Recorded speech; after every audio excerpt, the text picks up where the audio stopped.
The next thing that I wanted to give you guys is to challenge yourselves in terms of preparing your equipment, right, and making sure that your stuff is in better shape than everyone else. So I want you guys to know how seriously some people take, the equipment in their boat and the preparation of it. If you're gonna be like the world's best surfer, the world's most professional surfer, and win the world title, how important is the surfboard? Pretty important. Yeah. Right? Whoever has literally the best surfboard has a major advantage, right? Yeah. And also not just the best surfboard, but the best surfboard that fits them individually as a surfer, right? And obviously sailing's the same way, right? It's a one design class, right? So there's a box that everything exists inside of in terms of the design, but there's still a boat that's the best boat that's on the water that day, okay? And the best boat is also matched to the crew in terms of the weight and the setup and whatnot, right? So how perfect is your equipment?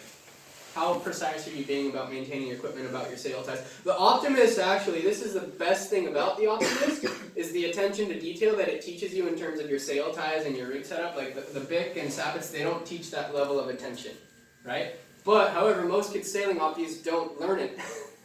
They don't actually give the boat the attention it deserves in terms of their sail ties and their setup. So, I know there's one guy who I was sailing with, and this is on a big keel boat. No one's allowed to bring a wallet, a phone, or keys on the boat. Why? Extra weight, right? That you don't want. But your phone could be very useful. They don't. He probably brought his own phone because he was the brain of the boat, but no one else was allowed. I think he also didn't like people being distracted. He was also just really kind of tight in terms of how he ran the team. He wanted us to go through the class rules and figure out exactly how long the anchor line needed to be and not make it a millimeter longer, just the exact minimum, right? The anchor, we had to have an anchor. He wanted the lightest possible anchor that you could possibly get that still fit the class rule, right? Every single thing inside the boat, all the owner's little trinkets and stuff and little things, out, ripped out of the boat, right? Every part of the boat that we didn't need, out. We had a spare parts kit and the tools for the spare parts kit, and that's the hardest part because there's the thing you can't be breaking something and then not have what you need to fix it, but you can't be taking extra things that you don't need, right? So you actually have to have it's very, very precise, and there's so much you can do. But just in terms of Opties, does anybody keep where do you guys keep your bow line?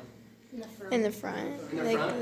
Like Right where it under. soaks up the most water from going through the waves all the time, and then you have the weight in the bow of the boat up high? Mine doesn't suck water.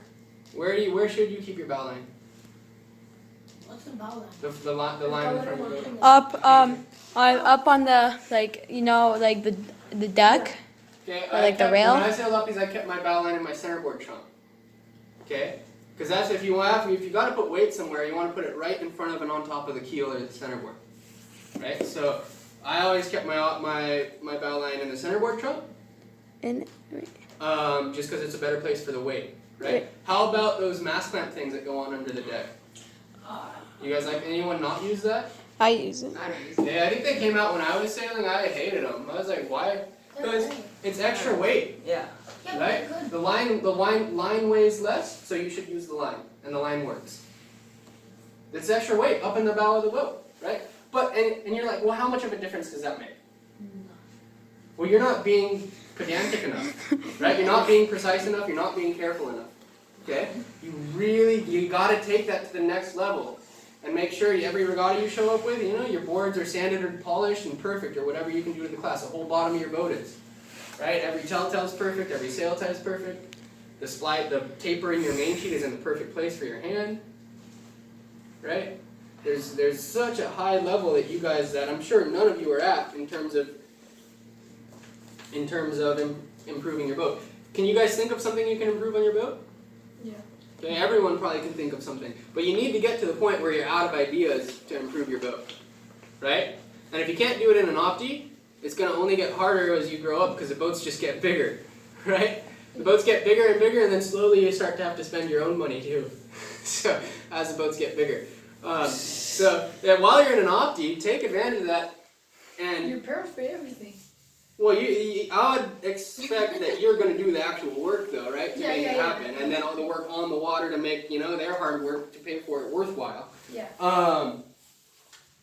So, yeah, you want to be at, what else can I improve? You got to get to the point where you're out of ideas to improve things on the boat, For now, I think right? that we have Now also, yeah, is your boat literally the best opti in the world, right? What do you think the best opti in the world looks like? and How do you think it's tuned? How do you think the hiking strap's tied, right? All these little things, okay? I mean, I don't know. So just simply, that's what I thought of last night. If someone knows something about the Opti class, about the boat, about the way to set up their equipment, if they know something that you don't and they've done something that you haven't, that's a way that they're better than you, right? That's a mistake you've made not knowing that and not doing that same thing. That's a weakness that you have, right?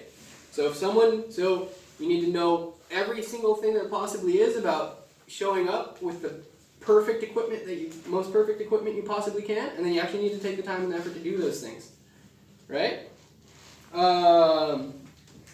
And then also ask questions and learn how to get that information, right? You got to look at the tuning guides online, you got to ask the right coaches, you got to ask the fast people, and sometimes there's different answers that are all good. It's about figuring out what actually works best for you, right? Sometimes sailors get really caught up in, oh, this coach said your vang should be this, and this coach said your vang should be this, and probably they're both right in the different conditions, and they're both talking about a different weather,